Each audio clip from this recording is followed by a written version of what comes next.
تو یقیناً اس کو اپنے کسی کام کے ساتھ غرض ہو گئی، کوئی اس آدمی کے ساتھ لالچ غرض ہوگی، اس کی بنا پر ہی وہ کسی غریب آدمی کو بلائے گا، ادروائز ایسے نہیں، کبھی نہیں ہو سکتا کہ ایک امیر آدمی غریب آدمی کو بلائے۔ اسی کے اندر ایک امیر آدمی کا لالچ بھی دکھائی دیتا ہے، ایک امیر آدمی کا غریب سے کام نکلوانا بھی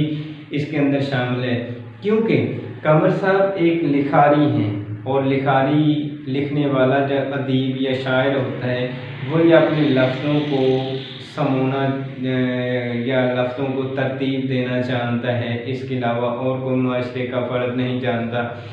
تو اس کے دعوت نامہ بیچنے کی غرض یہی ہوتی ہے کہ ادیب کو بلا کر جو آنے والا مہمان ہے اس کا استقبال کیا جا سکے لفظوں سے، اس وجہ سے اس آدمی کو دعوت نامہ بھیجا جاتا ہے، ورنہ قمر جیسے غریب آدمی کو کون اپنی دعوت پر بلاتا ہے۔ اس کے بعد ہے جی غریب کی تیاریاں۔ جب ایک امیر آدمی غریب آدمی کو دعوت نامہ بھیجے گا تو غریب تو بیچارہ پھولا نہیں سمائے گا، اسے تو لگے گا کہ شاید کوئی بڑا کام ہو گیا اس کے لیے کہ ایک بڑے آدمی میاں صاحب نے اس کو بلایا ہے، تو یہ جو اس نے بلایا ہے تو پھر غریب آدمی بیچارہ تیاری کے اندر مصروف رہتا ہے کہ مجھے ایسی تیاری کرنی چاہیے جو اس بندے کی شان و شوکت کے مطابق ہو۔ اب غریب آدمی کے پاس تیاری کے لیے کیا ہوتا ہے؟ وہی پرانا لباس، وہی پھٹے پرانے جوتے، وہی بے تکی سی ٹوپی وہ پہن کر جاتے ہیں۔ تو صبح سے لے کر شام تک قمر صاحب اس تیاری میں مشغول رہتے ہیں، ان کے لیے کوئی نظم لکھتے ہیں، اس کے ساتھ ساتھ اپنے کپڑے جو ہوتے ہیں ان کو نکالتے ہیں، اپنے جوتے جو ہوتے ہیں ان کو صاف کرتے ہیں، لیکن پھر بھی ان امیر جو لوگ ہیں ان کا مقابلہ نہیں کر سکتے، تو وہی پھٹے پرانے سے لباس کو، یعنی جو پرانا وہ چوگا سا اچکن اس نے ہوتی ہے پرانی، وہ پہن لیتا ہے، جوتے اس کے سڑے ہوئے ہوتے ہیں وہ پہن لیتا ہے، اور بے تکی سی ٹوپی وہ پہن کر راجہ صاحب کے ہاں ایک رئیس آدمی کے ہاں دعوت کے لیے جا رہے ہوتے ہیں۔ یہ اس کی تیاریاں ہوتی ہیں جی۔ پھر عزت و احترام کی بھوک، حالانکہ سکینہ نے روک رکھا تھا کہ آپ کو راجہ صاحب کے ہاں نہیں جانا چاہیے، جبکہ قمر صاحب بضد تھے کہ ہر آدمی کی عزت نفس ہوتی ہے، ہر آدمی تعریف کا بھوکا ہوتا ہے، عزت و تکریم کروانا ہر آدمی چاہتا ہے، اس کا دل کرتا ہے۔ تو اس وجہ سے عزت و احترام کی بھوک کی وجہ سے وہ بہک گئے، اور انہوں نے ایک امیر آدمی کا جب دعوت نامہ قبول کر لیا تو وہاں پہنچے تو وہاں پر ان کی تذلیل کی گئی۔ تو اس وجہ سے یہ اس پیراگراف میں ہم بیان کر سکتے ہیں۔ پھر آ جاتا ہے غریب کی زندگی کے اوقات۔ غریب آدمی کی زندگی کے کیا اوقات ہوتے ہیں؟ اسے نہ تو کوئی کام وام ہوتا ہے، جو بیچارہ ہے کام وام ہوتا ہے، جو کام ہے اس کا جو روپیہ پیسہ آتا ہے وہ اس کی ضروریات کو ہی نہیں پورا کر پاتا بیچارے کی، تو اس نے باقی کام کو کیا کرنا ہے؟ تو غریب آدمی کی زندگی کے اوقات کیا ہوں گے؟ غریب آدمی صبح سے لے کر شام، شام سے لے کر رات گئے تک اپنی محنت میں لگا رہے گا، کام میں لگا رہے گا، لیکن اس کا ریوارڈ اسے بہت کم ملے گا، اس کا بدلہ اسے بہت کم ملے گا۔ تو یہی چیز اس سبق کے اندر دکھائی گئی ہے کہ مصنف بیان کرتے ہیں قمر صاحب صبح سے لے کر شام تک اور شام سے لے کر رات گئے تک دنیا و مافیا سے بے خبر ادب کا پجاری، وہ صبح سے لے کر شام اور شام سے لے کر رات گئے تک کتابیں لکھنے اور پڑھنے میں مشغول رہتا ہے، لیکن اس کے باوجود بھی دنیا اس کی قدر نہیں کرتی، اور اس کے ساتھ ساتھ اس کی معیشت بھی مضبوط نہیں ہو پاتی۔ تو یہی اس کے اوقات ہوتے ہیں۔ پھر اس کے ساتھ ہے جی اس نے بیان کیا ہے جی کہ غریب کی عزت کا مذاق وہ کیسے اڑایا جاتا ہے۔ تو اس میں بیان کیا گیا ہے کہ جیسے ہی مطلب اب دیکھیں کہ راجہ صاحب کے ہاں دعوت کے لیے ان کو کارڈ بھیجا گیا، قمر صاحب کو، ساتھ میں باقی لوگوں کو بھی مدعو کیا گیا۔ تو راجہ صاحب جب راجہ صاحب کے ہاں جب پہنچتے ہیں قمر صاحب، تو تو دربان ان کو روک لیتا ہے۔ اس کی روکنے کی کیا وجہ ہے؟ اس کی روکنے کی یہی وجہ ہے کہ اس کا جو حلیہ ہوتا ہے، لباس ہوتا ہے، وہ ان جیسے امیر لوگوں کی طرح کا نہیں ہوتا جو کہ باقی محفل کے اندر یا اس تقریب کے اندر آئے ہوتے ہیں۔ اس وجہ سے دربان ان کو روک لیتا ہے کہ شاید کوئی یہ مانگنے والا نہ ہو یا ایسا کوئی غیر آدمی نہ ہو جس کو راجہ صاحب نے نہ بلایا ہو، تو ان سے کارڈ مانگا جاتا ہے۔ تو دربان بھی کہتا ہے آپ دعوت نامہ کے اندر جو کارڈ تھا وہ دکھائیں، پھر آپ کو داخل ہونے دیا جائے گا اس تقریب کے اندر۔ تو اس وجہ سے بیچارے کا ہر پلیٹ فارم پر غریب آدمی کا مذاق اڑایا جاتا ہے۔ تو یہی چیز اس پیراگراف میں بیان کی گئی ہے۔ پھر ایک لکھاری کا جو تعارف کروایا جاتا ہے وہ کیسے ہے؟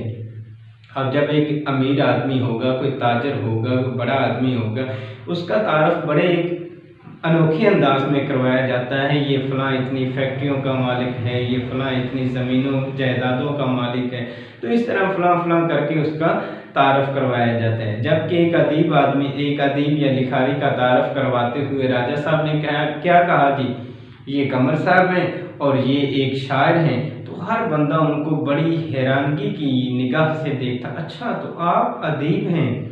اس طرح کہہ کر آگے نکل جاتا، جس کی وجہ سے ان کی عزت نفس مجروح ہوتی رہی۔ اور یہ ایک دفعہ نہیں ہوا، بارہا ہوا، جتنے بھی مہمان آئے ان سے تعارف ہوا تو انہوں نے یہی اس فکرہ دہرایا کہ اچھا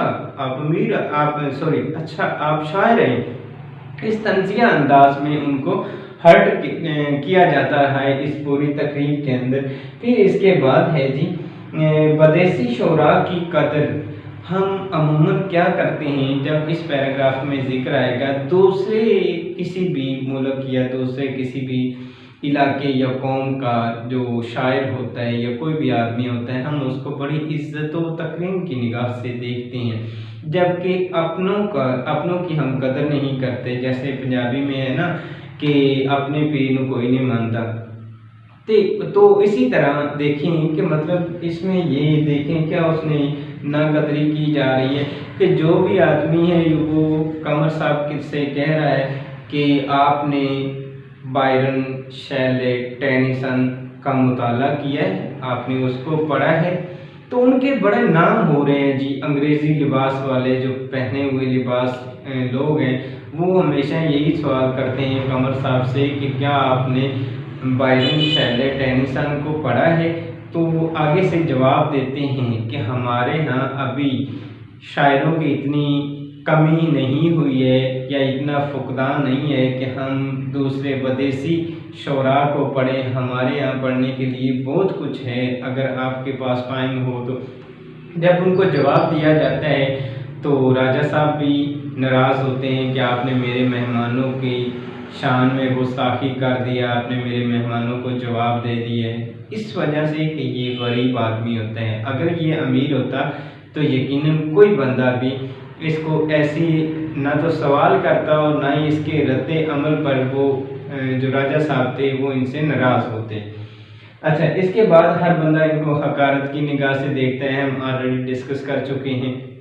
جو بندہ بھی ہے وہ ظاہری حلیے کو، دنیا چڑھتے سورج کی پجاری ہے، جو آپ کے جیب کے اندر روپیہ پیسہ ہے نہیں بھی ہے لیکن آپ نے کپڑے اچھے پہن رکھے ہیں، ویل ڈریسڈ ہیں، اس کے ساتھ ساتھ آپ کے پاس گاڑی ہے، تو لوگ کیا ہیں، لوگ آپ کو بڑا جناب ادھر ہیں، جناب ادھر بیٹھے ہیں، تو لوگ بڑی اس کی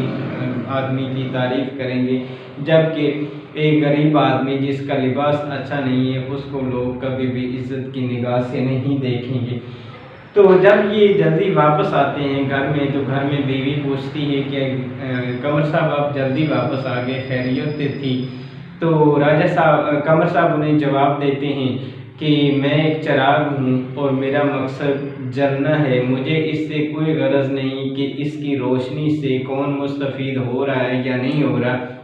مجھے اس سے کوئی غرض نہیں ہے، تو میں جلنے کے لیے ہوں اور میں اپنا کام کرتا رہوں گا، لوگوں کو فائدہ پہنچے یا لوگ اس سے فائدہ اٹھائیں یا نہ اٹھائیں یہ ان کا مقصد، ان کا کام ہے، یہ میرا کام نہیں ہے۔ میرا جو کام ہے وہ لکھنا ہے، تو میں لکھتا رہوں گا، محنت کرتا رہوں گا، اس کا ریوارڈ اللہ سے مانگوں گا اور لوگ ایک نہ ایک دن قدر کریں گے۔ تو اسی طرح ہم جتنے بھی شاعروں کو آج پڑھتے ہیں ان کی زندگی کے اندر لوگوں نے ان کی کوئی قدر نہیں کی، لیکن آج لوگ ان کو پڑھتے ہیں، نصاب کے اندر شامل ہیں۔ تو یہ تھی کہ ایک غریب ادیب آدمی کی عزت معاشرے کے اندر کیا ہوتی ہے، یعنی اس میں ایک ادیب کو ایک غریب کے ساتھ ریلیٹ کر کے بیان کیا گیا ہے